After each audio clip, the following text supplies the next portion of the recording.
അപ്പൊ നമുക്ക് പത്രത്തിൽ തുടങ്ങാം അല്ലേ? പത്രത്തിലേക്ക് വിശദമായി പത്രം തുടങ്ങുന്നേ ഉണ്ണിവാഷ്ണൻ മനോരമയെ തുടങ്ങാൻ മനോരമയാണേ ഞാൻ നോക്കുന്നത്. മനോരമയുടെ ഫ്രണ്ട് പേജിൽ തന്നെ അയോധ്യയുടെ വാർത്തയാണ് നമുക്ക് പ്രതീക്ഷിക്കാവുന്നത് പോലെ. പക്ഷേ മനോരമ വളരെ കൈയടക്കത്തോടുകൂടി ഈ വാർത്തയെ കൈകാര്യം ചെയ്തിട്ടുണ്ട്. ഒന്നൊട്ടും തന്നെ ബോൾഡ് അല്ലാത്തൊരു ഫോണ്ട് ഉപയോഗിച്ചിട്ടാണ് അതിൻ്റെ ടൈറ്റിൽ ഇട്ടിരിക്കുന്നത്. രാമമന്ത്രം ചൊല്ലി അയോധ്യ എന്ന് പറഞ്ഞുകൊണ്ട് ഒരു പ്രധാന വാർത്തയായി ബാനർ ഹെഡ്ലൈൻ്റെ താഴെ തന്നെ അത് പ്ലേസ് ചെയ്തിട്ടുണ്ട്. അതിലൊരു നല്ല പടവും കൊടുത്തിട്ടുണ്ട്.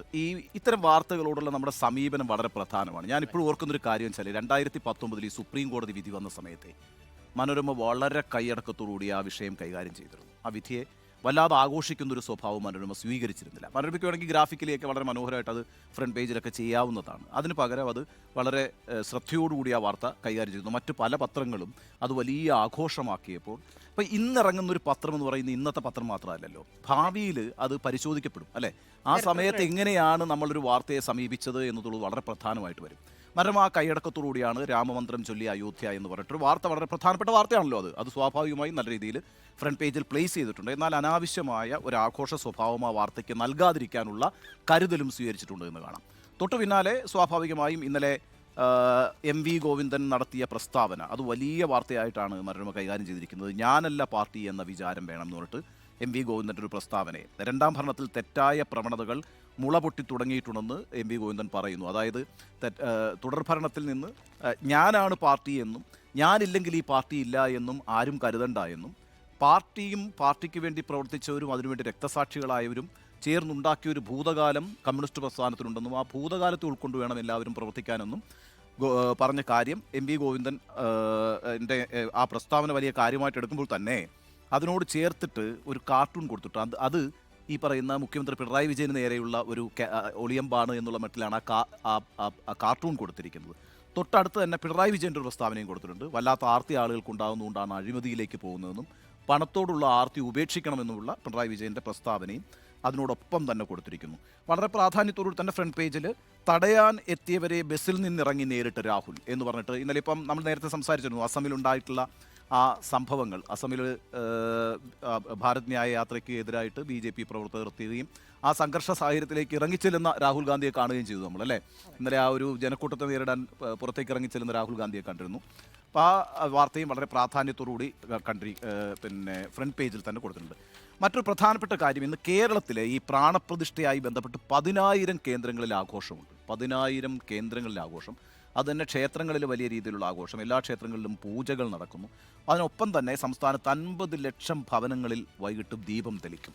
അതായത് 50 ലക്ഷം വീടുകളിൽ ദീപം തെളിക്കുന്നു എന്ന് പറയുന്നത് ചെറിയൊരു കാര്യമല്ല. അപ്പോൾ അത് വളരെ പ്രധാനപ്പെട്ട ഒരു സംഭവമാണ്. കണക്കുകൾ എങ്ങനെയാണ് കിട്ടുന്ന ഈ 50 ലക്ഷം വീടുകളിൽ നിന്നുള്ള കണക്ക് ആര് കൊടുക്കുന്ന കണക്ക്? അല്ല, 50 ലക്ഷം വീടുകളിൽ അതിനെക്കുറിച്ച് എഴുതിയിട്ടില്ല, എൻ്റെ ശ്രദ്ധയിൽ അത് പെട്ടിട്ടില്ല. 50 ലക്ഷം വീടുകളിൽ അതത് സ്ഥലങ്ങളിലെ വിവിധ ഹൈന്ദവ സംഘടനകളും ക്ഷേത്ര സമിതികളും ഒരുമിച്ച് ചേർന്നാണ് സംഘാടനം നടത്തുന്നത് എന്ന് മാത്രമേ ഉള്ളൂ. 50 ലക്ഷം ദീപങ്ങൾ തെളിക്കും. ശ്രീരാമ ജന്മഭൂമി ക്ഷേത്രത്തിൻ്റെ നേതൃത്വത്തിലാണ് ആഘോഷ പരിപാടികൾ. ആ ട്രസ്റ്റിൻ്റെ നേതൃത്വത്തിൽ 50 ലക്ഷം വീടുകളിൽ തെളിക്കും എന്നുള്ള ഒരു വാർത്ത മാത്രമേ അതിനകത്തുള്ളൂ. അതാണ് ഒരു ഏകദേശ കണക്ക് പറയുന്നു എന്നുള്ളതാണ് വളരെ പ്രധാനപ്പെട്ട ഒരു കാര്യം. ആളുകളൊന്ന് ശ്രദ്ധിക്കേണ്ട ഒരു വാർത്ത, കേന്ദ്ര ആഭ്യന്തര മന്ത്രാലയത്തിൻ്റെ മുന്നറിയിപ്പ്, വാട്സാപ്പ് കോൾ വഴി വ്യാപകമായ തട്ടിപ്പുകൾ നടക്കുന്നു എന്നതാണ്. അപ്പോൾ വാട്സാപ്പിലേക്ക് നിങ്ങൾക്ക് ജോലി വാഗ്ദാനം ചെയ്തുകൊണ്ട് കോളുകൾ എത്തുന്നു. പ്രധാനമായും അത് വിയറ്റ്നാം, മലേഷ്യ, ഇത്യോപ്യ, കൊറിയ എന്നിങ്ങനെയുള്ള രാജ്യങ്ങളിൽ നിന്നാണ് അത് വരുന്നത്. നമ്മൾ വാട്സപ്പ് വല്ലാണ്ട് ഉപയോഗിക്കുന്ന ആളുകളായതുകൊണ്ട് അതിലൊത്തൊരു ശ്രദ്ധ വേണം. അതെന്ന് വെച്ചാൽ വാട്സാപ്പിൽ നിന്ന് ആദ്യം നിങ്ങൾക്കൊരു ജോലി വാഗ്ദാനം ചെയ്തുകൊണ്ട് നിങ്ങളുടെ സ്ക്രീൻ ഷെയർ ചെയ്യാൻ പറയും. ആ സ്ക്രീൻ ഷെയർ ചെയ്യാൻ പറഞ്ഞു കഴിഞ്ഞാൽ ആ സ്ക്രീനിലേക്ക് പിന്നെ നിങ്ങളുടെ പാസ്വേഡ് അടക്കം അക്കൗണ്ട്സ് വിവരങ്ങളെല്ലാം ചോർത്താൻ കഴിയുന്ന ഇതിനെ കയറ്റി വിടുകയും അങ്ങനെ അതിൽ നിന്ന് നിങ്ങളുടെ വിവരങ്ങൾ ചോർത്തിയെടുത്തുകൊണ്ട് നിങ്ങളുടെ അക്കൗണ്ട് അടക്കമുള്ള കാര്യങ്ങൾ തട്ടിപ്പ് നടത്തുകയും ചെയ്യുന്നു എന്നുള്ളത് വളരെ പ്രധാനപ്പെട്ട കാര്യമാണ്. അത് ഈ പറയുന്നത് കേന്ദ്ര ആഭ്യന്തര മന്ത്രാലയത്തിന് താഴെ പ്രവർത്തിക്കുന്ന പോലീസ് ഗവേഷണ കേന്ദ്രത്തിൻ്റെ കണ്ടെത്തലാണ്. അവരുടെയാണ് ഈ മുന്നറിയിപ്പുള്ളത്. അതുകൊണ്ട് വാട്സാപ്പിലൂടെ ഇത്തരത്തിലുള്ള കാര്യങ്ങൾ വരുമ്പോൾ ഒന്ന് ശ്രദ്ധിക്കുക എന്നുള്ളത് വളരെ പ്രധാനപ്പെട്ട വാർത്തയായിട്ട് കരുതിയിട്ടുണ്ട്. ഈ മനോരമയുടെ സെൻട്രൽ സ്പ്രെഡിൽ പുതിയ അയോധ്യ പുത്തൻ അധ്യായം എന്ന് പറഞ്ഞുകൊണ്ട് ഈ സെൻട്രൽ സ്പ്രെഡ് മുഴുവൻ അതാണ്, അയോധ്യയാണ്. അയോധ്യയിൽ എങ്ങനെയാണ് ഈ ക്ഷേത്രം സമുച്ചയം പണിഞ്ഞിരിക്കുന്നത്, അതിൻ്റെ പ്രത്യേകതകളെല്ലാം തന്നെ വളരെ കൃത്യമായി കൊടുത്തിട്ടുണ്ട്. എത്ര കോടി രൂപ ചിലവാക്കുന്നു, എന്തൊക്കെയാണ് ഇനി മുന്നോട്ടുള്ള പദ്ധതികൾ, അങ്ങനെയുള്ള കാര്യങ്ങൾ, ആ വിഗ്രഹത്തിൻ്റെ സ്വഭാവം ഇതെല്ലാം കൊടുത്തിരിക്കുമ്പോഴും മനോരമ അതിമനോഹരമായി ഒരു എഡിറ്റോറിയൽ എഴുതിയിട്ടുണ്ട്, അയോധ്യയുടെ പാഠങ്ങൾ എന്ന് പറഞ്ഞിട്ട്. അതെങ്ങനെയാണ് മഹാത്മാഗാന്ധിയുടെ രാമരാജ്യ സങ്കല്പം എങ്ങനെയായിരുന്നു, എന്താണ് രാമരാജ്യം, ഇനിയിപ്പോൾ മതസഹിഷ്ണുത, മതേതരത്വം, തുടങ്ങിയ കാര്യങ്ങൾക്ക് എന്തൊക്കെ പ്രാധാന്യമുണ്ട് എന്ന കാര്യങ്ങൾ പറയുന്നതിനോടൊപ്പം തന്നെ അയോധ്യയിൽ എത്രയും പെട്ടെന്ന് ഈ പറയുന്ന പള്ളി നിർമ്മാണം അത് ഊർജിതപ്പെടുത്തേണ്ടതിൻ്റെ സാഹചര്യത്തിൽ കൂടി മനോരമ എഡിറ്റോറിയൽ എഴുതിക്കൊണ്ട് അത് വലിയ രീതിയിൽ ബാലൻസ് ചെയ്തിട്ടുണ്ട്. എന്നെ അത്ഭുതപ്പെടുത്തിയ ഒരു വാർത്ത, കേരളത്തിൽ നിന്ന് ക്ഷണം 2000 പേർക്ക്, ആകെ 8000 പേർക്കാണ് ക്ഷണം. അതിൽ 2000 പേർക്ക് കേരളത്തിൽ നിന്നാണ്. എന്ന് പറഞ്ഞാൽ 4/1 പേരെ കേരളത്തിൽ നിന്ന് ക്ഷണിച്ചിരിക്കുന്നു എന്നുള്ളതാണ്. ഗ്രഹാം സ്റ്റെയിൻസിന്റെ 25ാം വാർഷികം മനോരമ കൊടുത്തിട്ടില്ല. ഏതാ? ഗ്രഹാം സ്റ്റെയിൻസിനെ ചുട്ടുകൊന്നിട്ട് 25 വർഷം ഇന്നാണ് മനോരമ കൊടുത്തിട്ടില്ല. മനോരമ കൊടുത്തിട്ടില്ല അല്ലേ? അതെങ്ങനെയാണ് മനോരമ മിസ് ചെയ്തത്? മിസ് ചെയ്തല്ല, അത് കൊടുക്കണ്ട, മിസ്സിംഗ് ആണ്, സെലക്റ്റീവ് മിസ്സിംഗ് ആണ്. ഏതായാലും അതൊക്കെയാണ് ഏറ്റവും പ്രധാനപ്പെട്ട വാർത്തകളായിട്ട് മനോരമ കൊടുത്തിരിക്കുന്നത്. മനോരമ കഴിഞ്ഞ് മാതൃഭൂമി നോക്കുന്നതാണ് നല്ലത് തോന്നുന്നത്. കാരണം ഒരു കമ്പാരിസൺ ഇതിനകത്ത് നടത്തേണ്ടതുണ്ട്. ഈ മനോരമയിൽ പറയുന്ന കൈയടക്കം എന്ന രൂപത്തിലല്ല മാതൃഭൂമി പ്രധാനമായി മുഹൂർത്തം എന്ന തലക്കെട്ടോടുകൂടി പ്രധാന ഭാഗം മുഴുവൻ ആദ്യ പേജിൽ മാതൃഭൂമി കൈവിട്ടു. മാതൃഭൂമിക്ക് ആ ഒരു സ്വഭാവമുണ്ട് സ്വാഭാവികമായും. പ്രാണപ്രതിഷ്ഠയ്ക്ക് അയോധ്യയിലേക്ക് തീർത്ഥാടക പ്രവാഹം എന്നുള്ളതാണ്. അതിന് താഴെ വിശ്വാസം ഇനി ഗോദയിൽ, ഇനി അയോധ്യയിൽ രാമക്ഷേത്രം തുറക്കുന്ന വിശ്വാസികളുടെ ഭക്തിമാർഗത്തിലേക്കുള്ള മാത്രമല്ല ലോക്സഭാ തെരഞ്ഞെടുപ്പിലേക്കുള്ള കക്ഷി രാഷ്ട്രീയത്തിലേക്ക് കൂടിയാണ് എന്നുകൂടി ഉള്ള ഒരു റിപ്പോർട്ട് കൂടി അതിൻ്റെ കൂടെയുണ്ട്. അയോധ്യയിൽ ഒരുങ്ങുന്ന വിശാല മസ്ജിദ് എന്ന് സൈഡിൽ കൊടുത്തിരിക്കുന്നു. അതിനൊപ്പം ക്യാൻസർ ആശുപത്രിയും കമ്മ്യൂണിറ്റി കിച്ചണുമുണ്ട്. മസ്ജിദിൻ്റെ രൂപരേഖയൊക്കെ കൊടുത്തിട്ടുണ്ട് കേട്ടോ. മറ്റ് വാർത്തകളൊക്കെ സൈഡിൽ ചെറുതായിട്ടാണ് കൊടുത്തിരിക്കുന്നത്. കേന്ദ്ര ഏജൻസികൾ രാഷ്ട്രീയ പ്രചാരണ വഴി ഇടുന്നുവെന്ന് മുഖ്യമന്ത്രി പറഞ്ഞത്. എം വി ഗോവിന്ദൻ പറഞ്ഞ രണ്ടാമതും അധികാരം കിട്ടിയപ്പോൾ തെറ്റായ പ്രവണത തലപൊക്കി എന്ന് പറയുന്നത്. ബിൽക്കിസ് ബാനു കേസിൽ 11 കുറ്റവാളികളും കീഴടങ്ങി എന്നുള്ള വാർത്ത. ജോഡോ യാത്ര തടയാൻ BJP ശ്രമം എന്നുള്ള വാർത്ത. ഇതൊക്കെ ആ രൂപത്തിൽ നോക്കുമ്പോൾ ഈ മുഹൂർത്തം വലുതായി തന്നെ വന്നിരിക്കുകയാണ്. സെൻട്രൽ സ്പ്രെഡ് മനോരമയെ പോലെ തന്നെ അയോധ്യ തന്നെയാണ് പൂർണ്ണമായും. നേരത്തെ അവർ മനോരമയിൽ എഡിറ്റോറിയൽ അയോധ്യ ആയിരുന്നെങ്കിൽ ഇതിൽ നവീന വിനോദത്തിൽ വളർച്ച തേടി കേരളം എന്നുള്ളതാണ് എഡിറ്റോറിയൽ. പക്ഷേ ഈ പറഞ്ഞ ഗാന്ധിജിയുടെ രാമൻ എന്നുള്ളത് MN കാരശ്ശേരിയുടെ ലേഖനം കൊടുത്തിട്ടുണ്ട്. രാമരാജ്യം എന്ന് താൻ പറയുന്നത് അർത്ഥം ഹിന്ദുരാജ്യം എന്നല്ല എന്നും അത് സദ്ഭരണം പുലരുന്ന ദൈവരാജ്യമാണെന്നും ഗാന്ധിജി പ്രസംഗത്തിലും എഴുത്തിലും പലതവണ വിശദീകരിച്ചിട്ടുണ്ട്. അവിടെയൊക്കെ അതിന് ന്യായവും പറഞ്ഞു. എനിക്ക് രാമനും റഹീമും ഒരേ ചൈതന്യമത്രേ. അപ്പോൾ കാരശ്ശേരിയുടെ ലേഖനമാണ് ഇതിൽ വ്യത്യസ്തമായി നിൽക്കുന്നത്. മറ്റൊന്ന് MP വീരേന്ദ്രകുമാറിൻ്റെ രാമൻ്റെ ദുഃഖം എന്ന കൃതിയിലെ ഒരു ഭാഗം, പ്രസക്ത ഭാഗം ചൂണ്ടിക്കാണിച്ചിരിക്കുന്നു. വ്യഥപൂണ്ട മനസ്സിന് സമാശ്വാസമേകണം. ഒരു പള്ളിക്കും ഒരു ക്ഷേത്രത്തിനും പകരം 1000 പള്ളികളും 1000 ക്ഷേത്രങ്ങളും നമുക്ക് പടുത്തുയർത്താം. പക്ഷേ ധർമ്മച്യുതിയും സാംസ്കാരിക അധപ്പതനവും ഭാരതത്തിന്റെ മനസാക്ഷിയുടെ മേൽ ആഴത്തിലേൽപ്പിച്ച ക്ഷതം പള്ളികളുടെയും ക്ഷേത്രങ്ങളുടെയും നിർമ്മാണം കൊണ്ട് ഇല്ലാതാകുമോ എന്നുള്ള പുസ്തകത്തിലെ ഒരു ഭാഗമാണ് കൊടുത്തിരിക്കുന്നത്. ഇതിങ്ങനെ സമ്മിശ്രമായി കൊടുക്കുക എന്നുള്ളൊരു മാതൃഭൂമിയുടെ രീതിയാണ്. പ്രത്യേകിച്ച് എഡിറ്റ് പേജിലെ ലേഖനങ്ങൾ 2 രൂപത്തിലുള്ള ലേഖനങ്ങൾ ഒരേ തവണ കൊടുക്കും.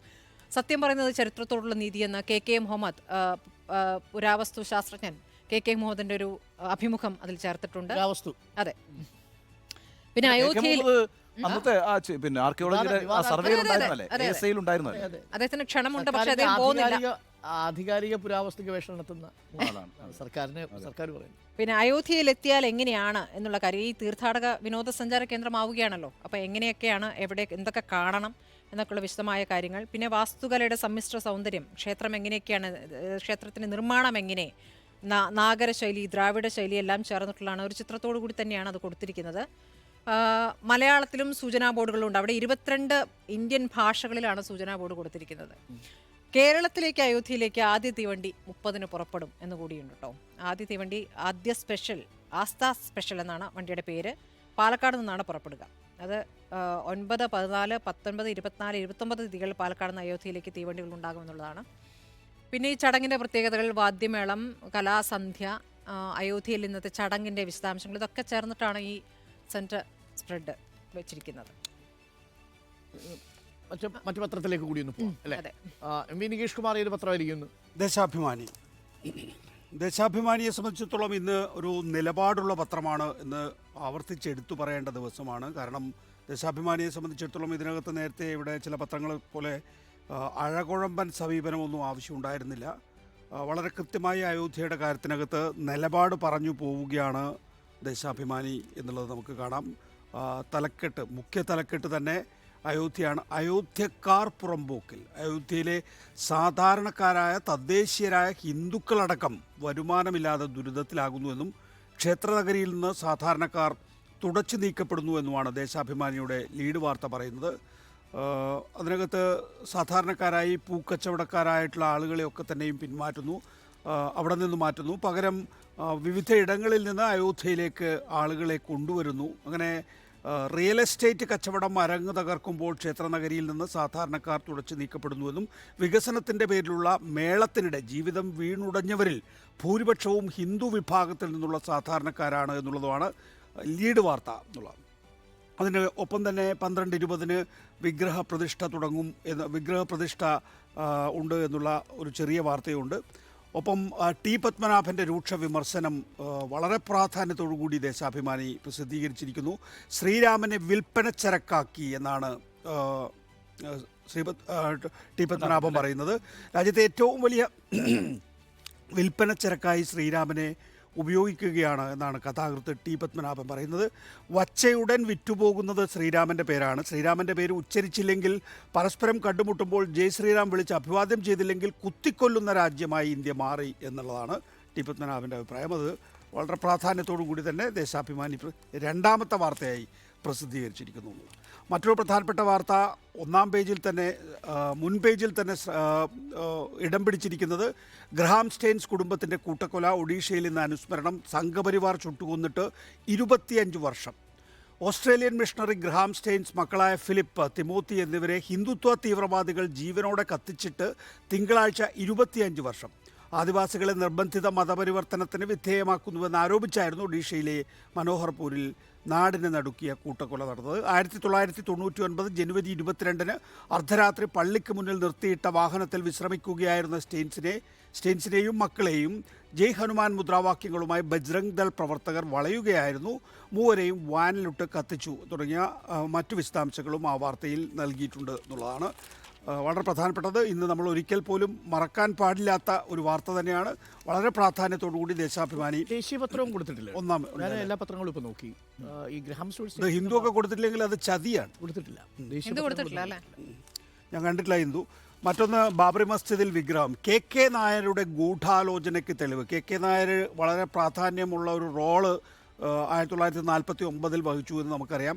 അയോധ്യ ദ ഡാർക്ക് നൈറ്റിലെ വെളിപ്പെടുത്തലാണ് ദേശാഭിമാനി ആലപ്പുഴയിൽ നിന്ന് ലെനി ജോസഫ് എന്ന ലേഖകൻ ഉദ്ധരിച്ച് വാർത്തയായി നൽകിയിരിക്കുന്നത്. അതിൽ പറയുന്നത് ബാബറി മസ്ജിദിൽ വിഗ്രഹം കടത്തിയതിന് ഒത്താശ ചെയ്ത ആലപ്പുഴക്കാരൻ കെ നായരെന്ന് തെളിവുകൾ. കൃഷ്ണ ഝാ, ധീരേന്ദ്ര ഝാ എന്നിവർ രചിച്ച അയോധ്യ ദ ഡാർക്ക് നൈറ്റ് എന്ന പുസ്തകം ഇക്കാര്യം സമർത്ഥിക്കുന്നു. 1949 ഡിസംബർ 23 പുലർച്ചെയാണ് വിഗ്രഹം കടത്തിയത്. ഫൈസാബാദിൻ്റെ ഡെപ്യൂട്ടി കമ്മീഷണറും ജില്ലാ മജിസ്ട്രേറ്റുമായ കെ നായരുടെ നിർദ്ദേശപ്രകാരം താഴികക്കുടത്തിന് താഴെ വിഗ്രഹം സ്ഥാപിച്ചുവെന്ന് ഇത് കടത്തിയാൾ രചയിതാക്കളോട് തുറന്നു പറയുന്നുണ്ട് എന്നുള്ള ആ പുസ്തകത്തിലെ വെളിപ്പെടുത്തലാണ് യഥാർത്ഥത്തിൽ ദേശാഭിമാനി വാർത്തയാക്കിയിരിക്കുന്നത്. പിന്നെ ആരാണ് ഈ കെ നായർ എന്നത് സംബന്ധിച്ച് നമുക്ക് വിശദാംശങ്ങൾ ദേശാഭിമാനി നൽകുന്നുണ്ട്. കെ നായരുടെ ശില്പവും ചിത്രമുള്ള മുറിയും പുതിയ ക്ഷേത്രത്തിൻ്റെ ഭാഗമാക്കിയിട്ടുണ്ട്. കുട്ടനാട് കൈനഗിരി, ഉണ്ണിയുടെ നാടാട്ടോ, കുട്ടനാട് കൈനഗിരി കണ്ടംകുളത്തിൽ ശങ്കരപ്പണിക്കരുടെയും പാർവതി അമ്മയുടെയും മകനാണ് കൃഷ്ണകുമാർ കരുണാകരൻ നായർ എന്ന കെ നായർ എന്നുള്ളതാണ്. പിന്നീട് ഈ കെ നായർ MP ആയിട്ടുണ്ട് കേട്ടോ. അദ്ദേഹം ജനസംഘത്തിന്റെ MP ആയിട്ടുണ്ട്. അദ്ദേഹം ജനസംഘത്തിന്റെ ഭാര്യ UP സ്വദേശിനി ശകുന്തള നായരും ജനസംഘം ടിക്കറ്റിൽ പിന്നീട് നിയമസഭയിലേക്കും ലോക്സഭയിലേക്കും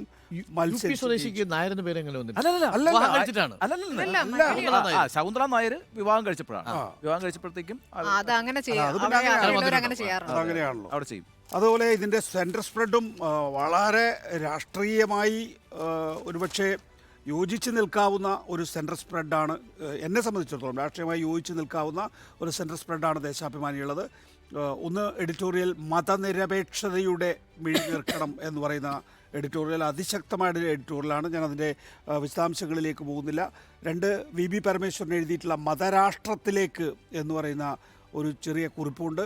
ശങ്കരാചാര്യമാർ ബഹിഷ്കരിക്കുമെന്ന വാർത്തയുണ്ട്. പങ്കെടുക്കില്ല എന്ന് ഓരോരുത്തരും പറഞ്ഞതായിട്ടുള്ള അതിൻ്റെ ലീഡുണ്ട്. മതനിരപേക്ഷ ഇന്ത്യക്ക് അത് തെറ്റായ സന്ദേശം നൽകുമെന്ന് ജവഹർലാൽ നെഹ്റു രാജേന്ദ്ര പ്രസാദിന് എഴുതിയ കത്തിലെ ഭാഗങ്ങൾ എടുത്തു ചേർത്തിട്ടുണ്ട്. ഇത് നമ്മുടെ രാജ്യത്തിൻ്റെ അടിസ്ഥാന സ്വഭാവത്തിന് യോജിച്ചതല്ല എന്ന് അന്ന് ജവഹർലാൽ നെഹ്റു സൗരാഷ്ട്രയുടെ രാജ്പ്രമുഖായ വിജയ് സിംഗിന് എഴുതിയ കത്തിലെ ഭാഗം എഴുതി ചേർത്തിട്ടുണ്ട്. സർക്കാരിന് അതിൽ ഒരു ബന്ധവുമില്ല എന്ന് മഹാത്മാഗാന്ധി പറഞ്ഞത്, നമ്മുടെ പഴയ ശത്രുക്കൾ പുതിയ രൂപങ്ങളിൽ വരാം എന്ന് BR അംബേദ്കർ പറഞ്ഞത് ഒക്കെ എടുത്തു ചേർത്തിട്ടുണ്ട്. ഏതായാലും തലക്കെട്ട് പ്രധാനമാണ്. ഹേറാം എന്നാണ് തലക്കെട്ട്. അത് AM ഷിനാസ് എഴുതിയിട്ടുള്ള ഒരു കുറിപ്പാണ്. വൈകാരിക സത്യമല്ല ചരിത്രം എന്ന് ഷിനാസ് എഴുതുന്നു എന്നുള്ളത് വളരെ മാതൃകാപരമായിട്ടുള്ള ഒരു പത്രമാണ്. എന്തായാലും ഒരു കം വാട്ട് മേ, ഒരു നിലപാടുണ്ടാവുക എന്നുള്ളതാണല്ലോ. അതാണ് ഇന്ന് ദേശാഭിമാനി എടുത്തിരിക്കുന്നത്. ടെലഗ്രാഫ്, ഞാൻ ഹിന്ദുവിലേക്ക് വരുന്നതിന് മുമ്പ് ടെലഗ്രാഫ് ഞാനിന്നൊന്ന് എടുത്തു നോക്കി. എങ്ങനെയായിരിക്കും ടെലഗ്രാഫ് അതിനെ കാണുക? കാരണം ഈ ശിലാന്യാസം നടക്കുന്ന സമയത്ത് ടെലഗ്രാഫിൻ്റെ മുഖപത്രത്തിൽ ഉണ്ടായിരുന്ന ആദ്യത്തെ ബാനർ ഹെഡ്ലൈൻ എന്ന് പറയുന്നത് the god that failed us എന്നുള്ളതായിരുന്നു. ഭരണഘടനയുടെ ചിത്രം മുന്നിൽ വെച്ചുകൊണ്ടായിരുന്നു the god that failed us എന്ന് അന്ന് കൊടുത്തിരുന്നത്. അപ്പോൾ ഇന്ന് കൊടുത്തിരിക്കുന്നത് temple town turns festive burlesque എന്നുള്ളതാണ്. ബുർലസ്ക്യൂ എന്ന് പറഞ്ഞു കഴിഞ്ഞാൽ ഒരുതരം കോമാളിത്തം നിറഞ്ഞ ഉത്സവത്തിൻ്റെ ഉത്സവാഘോഷം എന്ന രീതിയിലാണ് കൊടുത്തിരിക്കുന്നത്. അത്ര ഷാർപ്പായിട്ടാണ്. ഫ്രൻസീഡ് സ്പൈറൽ ഗ്രിപ്സ് അയോധ്യ, ഒരു ഉന്മാദമുണ്ട്, ഒരു ഉന്മാദാഘോഷമാണ് അയോധ്യയിൽ നടക്കുന്നത് എന്നാണ് ടെലിഗ്രാഫ് അതിൻ്റെ പതിവ് പോലെ ബാനർ ഹെഡ്ലൈനായിട്ട് കൊടുത്തിരിക്കുന്നത്. ഹിന്ദു പത്രത്തിലേക്ക് എത്തിയാൽ ഹിന്ദു പത്രം ആദ്യ പേജിൽ കൊടുത്തിരിക്കുന്ന വാർത്ത അയോധ്യ വാർത്ത തന്നെയാണ്. Consecration today, prime minister please to lead ceremonies എന്നുള്ളതാണ്. ആ വാർത്തയിൽ ദ്രൗപദി മുർമു പ്രധാനമന്ത്രിക്ക് അയച്ചിരിക്കുന്ന കത്തിനെക്കുറിച്ച് കൂടി പരാമർശിച്ചിട്ടുണ്ട്. ഒരു 2 പേജ് അടങ്ങുള്ളൊരു കത്ത് കൊടുക്കുന്നു. അതിൽ പറഞ്ഞിരിക്കുന്നത് വാചകം ഇങ്ങനെയാണ്: uninhibited expression of the eternal soul of India. ഇന്ത്യയുടെ ശാശ്വതാത്മാവിൻ്റെ അനിയന്ത്രിതമായ പ്രകാശനമാണ് അവിടെ നടക്കുന്നത്. ഒരു തടസ്സവുമില്ലാത്ത പ്രകാശനമാണ് നടക്കുന്നത്. പറയുന്നത് ഇന്ത്യയുടെ പ്രസിഡൻ്റാണ്. ഇന്ത്യയുടെ ശാശ്വതാത്മാവിൻ്റെ നിർവിഘ്നമായ പ്രകാശനം നടക്കുന്ന ചടങ്ങാണ്. എന്നിട്ട് നരേന്ദ്രമോദി അഭിനന്ദിക്കുന്നുണ്ട്. 11 ദിവസത്തെ വ്രതമെടുത്ത് ഈ ചടങ്ങിൻ്റെ മുഖ്യ യജമാന കാർമ്മികത്വത്തിലേക്ക് പോകുന്ന പ്രധാനമന്ത്രിയെ അഭിനന്ദിക്കുക കൂടി. പ്രസിഡന്റ് സോമനാഥ് ക്ഷേത്രത്തിലേക്ക് പോകുമ്പോൾ അന്ന് പ്രസിഡന്റിനെ വിലക്കാൻ നമുക്കൊരു പ്രധാനമന്ത്രി ഉണ്ടായിരുന്നു. ഇന്ന് അയോധ്യ ക്ഷേത്രത്തിൻ്റെ മുഖ്യ യജമാന കർത്തൃത്വം നിർവഹിക്കുന്ന പ്രധാനമന്ത്രിയെ അഭിനന്ദിക്കാൻ ഒരു പ്രസിഡന്റ് ഉണ്ട് എന്ന അവസ്ഥയിലേക്ക് കാര്യങ്ങൾ മാറിയിട്ടുണ്ട്. ആദ്യ പേജിൽ അതാണ്. വളരെ പ്രധാനപ്പെട്ട ഒരു വാർത്ത കൂടി ഹിന്ദു പത്രത്തിൻ്റെ ആദ്യ പേജിൽ കൊടുക്കുന്നുണ്ട്. അത് ബീരേൻ സിംഗിൻ്റെ കാര്യങ്ങളുടെ കുഴപ്പമാണ് എന്ന വാർത്തയാണ് ഉള്ളത്. ബീരേൻ സിംഗ് പ്രധാനമന്ത്രിയെ കാണാൻ പോകുന്നു. അവിടെ BJP MLA-മാർ തന്നെ വളരെ റിബൽ നിലപാട് സ്വീകരിച്ചു കഴിഞ്ഞിരിക്കുന്നു. നോൺ BJP MLA-മാർ വലിയ പ്രക്ഷോഭത്തിലേക്ക് പോകാൻ പോകുന്നു. അവരെയൊക്കെ ആശ്വസിപ്പിക്കുന്നുണ്ടെങ്കിലും ഒരു ഭരണമാറ്റത്തിൻ്റെ സൂചനയുണ്ട് എന്നാണ് നമ്മൾ മനസ്സിലാക്കുന്നത്. ഒരുപക്ഷേ അയോധ്യയിലെ ഈ വിഷയം കഴിഞ്ഞു കഴിഞ്ഞാൽ ഈ മാസം തന്നെ ബീരേൻ സിംഗിന് സ്ഥാനചലനം ഉണ്ടാവും.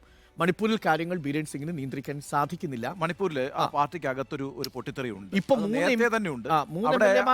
മീറ്റിംഗിൽ പോലും പങ്കെടുത്തിട്ടില്ല. അതാണ് പിന്നെ ഈ ബീരേൻ സിംഗിനെ മാറ്റാനുള്ള നീക്കം നേരത്തെ തന്നെ ഉണ്ടായിരുന്നു. പക്ഷെ അങ്ങനെ മാറ്റിയാൽ സ്വാഭാവികമായും അതിൻ്റെ ഒരു ഉത്തരവാദിത്വം ഏറ്റെടുക്കലായി പോകും പാർട്ടി. അപ്പോൾ അതുകൊണ്ട് അത് ഗുണകരമല്ല എന്നുള്ളതുകൊണ്ടാണ് അത് മാറിയിരിക്കുന്നത്. പക്ഷേ ഇനിയിപ്പോൾ ഈ പറഞ്ഞ കണക്ക് മാറ്റാനുള്ള സമയമായിട്ടുണ്ട്, മാറാം. മറ്റൊന്ന് ഇന്റർനാഷണൽ പേജിൽ, ഇന്റർനാഷണൽ എഡിഷനാണ് ഞാൻ നോക്കിയത്, ഓൺലൈൻ നോക്കിയപ്പോൾ അതിൽ രസകരമായൊരു വാർത്ത കൂടിയുണ്ട്. ജർമ്മനിയിൽ അവിടുത്തെ വലതുപക്ഷ പാർട്ടിയാണ് AfD. ഇവിടെ നമ്മൾ BJP എന്ന് പറയുന്നത് പോലെ ആൾട്ടർനേറ്റീവ് ഫോർ ജർമ്മനി എന്ന് പറയുന്ന പാർട്ടി, ഡ്യൂഷ്ലാൻഡ്. അപ്പോൾ ആ പാർട്ടി ഒരു വലിയ ക്യാമ്പയിൻ സ്റ്റാർട്ട് ചെയ്തിട്ടുണ്ട്. നേരത്തെ ബ്രെക്സിറ്റ് ഒക്കെ ഉണ്ടായതുപോലെ ഈ ഒരു റീപ്ലേസ്മെൻറ്റ് ഗൂഢാലോചന സിദ്ധാന്തമാണ്. എന്ന് പറഞ്ഞാൽ ജർമ്മനിയിലേക്ക് ഈ നോൺ വൈറ്റ് ആയിട്ടുള്ള ആളുകൾ കുടിയേറാൻ പോകുന്നു. അവർ കൂടുതൽ ഇപ്പം എങ്ങനെയാണോ ഈ ഇസ്ലാം ടെറർ ഉണ്ടാക്കുന്നത് പോലെ, നമ്മളൊരു ഭീതി ഉണ്ടാക്കുന്നത് പോലെ. അപ്പോൾ അതിനെതിരെ വലിയ രീതിയിലുള്ള ജനരോഷം ഇന്നലെ 100 നഗരങ്ങളിൽ ഉണ്ടായിരുന്നു. 1 ലക്ഷത്തോളം ആളുകൾ പങ്കെടുത്ത റാലി AfD-ക്കെതിരെ എന്ന് പറഞ്ഞാൽ AfD-യുടെ പദ്ധതിക്കെതിരെ, വലതുപക്ഷ പാർട്ടിയായ AfD-ക്കെതിരെ ജർമ്മനിയിൽ വലിയ രീതിയിലുള്ള പ്രക്ഷോഭവും വലിയ രീതിയിലുള്ള റാലിയും നടന്നു എന്നതാണ് ഒരു പ്രധാനപ്പെട്ട വാർത്ത. ജർമ്മൻ പഠിക്കാതെ ഇനി അങ്ങോട്ടേക്ക് പ്രവേശിക്കേണ്ടതാണ് ജർമ്മനിയുടെ തീരുമാനം. അതെ, ജർമ്മനിയിൽ ഇംഗ്ലീഷ് സംസാരിക്കാതെ സ്ഥിതിയായിരിക്കും. ഇപ്പം മുമ്പ് ഫ്രാൻസിൽ നിങ്ങൾ പോയാൽ, പാരീസിലൊക്കെ പോയാൽ അവിടെ ഒരു നിവൃത്തിയില്ല. നിങ്ങൾക്ക് ഇംഗ്ലീഷ് സംസാരിച്ചാൽ കൊക്കക്കോളയും പെപ്സിയും വിൽക്കാത്ത സ്ഥലമാണ്. അതെ അതെ, നോ നാസീസ്. അതെ അതെ, അവിടെ അവർ ഇംഗ്ലീഷ് സംസാരിക്കത്തേയില്ല, ഒരു കാരണവശാലും സംസാരിക്കും. നമ്മൾ വലിയ ബുദ്ധിമുട്ടി പോകും അവിടെ പോയി കഴിഞ്ഞാൽ. അതേ കാര്യമാണ് ഫോളോ ചെയ്യുന്നത് ജർമ്മനി. ഇപ്പം വലിയ രീതിയിൽ ഫണ്ടമെന്റലിസം വരുവാണ്. അപ്പോൾ ആ ഫണ്ടമെന്റലിസത്തെ 3 ഇലക്ഷൻ വളരെ അവരവരുടെ ഭാഷ നിലനിർത്തുന്നു. അല്ലല്ല, നോൺ വൈറ്റ്സ് വരുന്നത് റേഷ്യലാണ്, ഭാഷയുടെ പ്രശ്നമാണ്. അപ്പോൾ റേഷ്യലാണ്, ആ റേഷ്യലായിട്ടുള്ള പാർട്ടിയാണ് AfD. ആ AfD-ക്ക് വലിയ സ്വാധീനമൊന്നും ഇപ്പോൾ അവിടെ ചെലുത്തി വരുന്നതേ ഉള്ളൂ. വലിയ രീതിയിൽ ഭരണ സ്വാധീനമില്ല. പക്ഷേ വരാൻ പോകുന്ന 3 തെരഞ്ഞെടുപ്പുകളിൽ AfD-ക്ക് സാധ്യതയെന്നാണ് ഇലക്ട്രൽ സർവേകൾ പറയുന്നത്. അപ്പോൾ ആ അടിസ്ഥാനത്തിൽ കൂടിയാണ് വലിയ പ്രതിരോധം ജനങ്ങൾ തീർക്കുന്നു തെരുവിലിറങ്ങി എന്നുള്ളൊരു വാർത്ത. പ്രശ്നം എന്താ അറിയാറുണ്ട്, വൈകാരികം നമ്മളിവിടെ കാണുന്ന അതേ അവസ്ഥയാണ്. വൈകാരികമായി ആളുകളെ ചൂഷണം ചെയ്യുകയും വൈകാരികമായി ഒന്നിപ്പിക്കുകയും ചെയ്യുന്നു. അതൊരു ട്രെൻഡായിട്ട് ലോകത്ത് മാറിയിട്ടുണ്ട്. ഒപ്പം എഡിറ്റോറിയൽ പേജ് കൂടി നമുക്കൊന്ന്. ജർമ്മനിയിൽ ഈ പറയുന്ന ഇപ്പോൾ ഭരിക്കുന്നത് ക്രിസ്ത്യൻ പാർട്ടിയാണ്. അതെ അതെ. അപ്പോൾ നോ നാസീസ് എന്ന് പറയുന്ന വലിയ പ്ലക്കാർഡുകൾ പിടിച്ചാണ് ജർമ്മനിയിലെ ജനങ്ങൾ തെരുവിലേക്ക് ഇറങ്ങുന്നത്. എഡിറ്റോറിയൽ പേജിലേക്ക് എത്തിയാൽ ബാക്ക് സ്ലൈഡിംഗ് എന്ന തലക്കെട്ടിൽ കൊടുത്തിരിക്കുന്നത് CPR എന്ന് പറയുന്ന ഒരു തിങ്ക് ടാങ്ക് ഉണ്ട് ഇന്ത്യയിൽ. ഒരുപക്ഷെ ഉണ്ണിബാലകൃഷ്ണൻ നികേഷിനൊക്കെ അറിയാം. ഡൽഹിയിൽ 1970 മുതൽ ഇന്ത്യയുടെ പോളിസിയെ സ്വാധീനിച്ചിരുന്ന ഒരു വലിയ തിങ്ക് ടാങ്കാണ് CPR. ആ സെന്റർ ഫോർ പോളിസി റിസർച്ചിന്റെ FCRA ലൈസൻസ് ക്യാൻസൽ ചെയ്തിരിക്കുന്നു. നോക്കൂ, ഇനി ആ സ്ഥാപനത്തിന് പ്രവർത്തിക്കാൻ കഴിയില്ല. അതിന് ഫണ്ടിങ് സോഴ്സിനെ കട്ട് ചെയ്തിരിക്കുകയാണ്.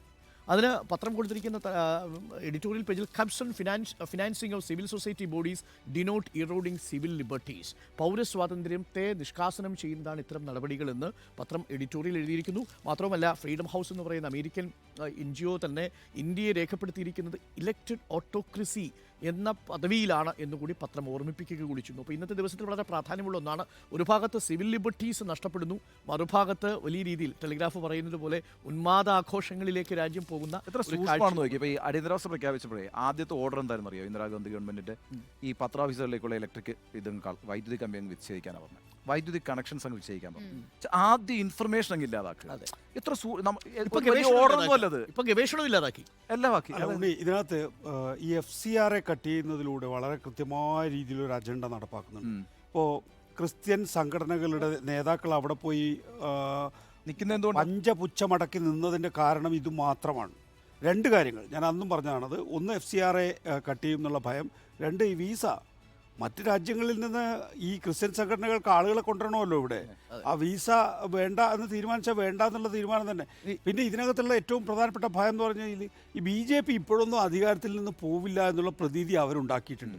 അതുകൊണ്ട് ഇന്ന് പ്രതിഷേധിച്ചാൽ നാളെ അധികാര മാറ്റത്തിനുള്ള ഒരു സാഹചര്യം പ്രതിപക്ഷം ഒരുക്കുന്നുണ്ടെന്നുള്ള തോന്നൽ യഥാർത്ഥത്തിൽ ഈ ക്രിസ്ത്യൻ മതമേലധ്യക്ഷന്മാരെ സംബന്ധിച്ചിട്ടുള്ള. അതുകൊണ്ടെന്താ മിണ്ടാതിരിക്കുക? ഞാൻ പറയുന്നത് ക്രിസ്ത്യൻ മതമേലധ്യക്ഷല്ല, എല്ലാവരും. ഇപ്പം BJPയെ എതിർക്കുന്ന എല്ലാവരെയും സംബന്ധിച്ചിടത്തോളം ഇപ്പം FCRA കഴിഞ്ഞ ദിവസം വേറൊരു വാർത്ത വന്നു. എനിക്ക് ആ സംഘടനയുടെ പേര് ഓർമ്മയില്ല. ഒരു ക്രിസ്ത്യൻ സംഘടന 105 രാജ്യങ്ങളിൽ ചാരിറ്റി പ്രവർത്തനം നടത്തുന്നവരാണ്. അറഞ്ചം പുറഞ്ചം കെട്ടിയതുകൊണ്ടിരിക്കുകയാണ്. ശരി.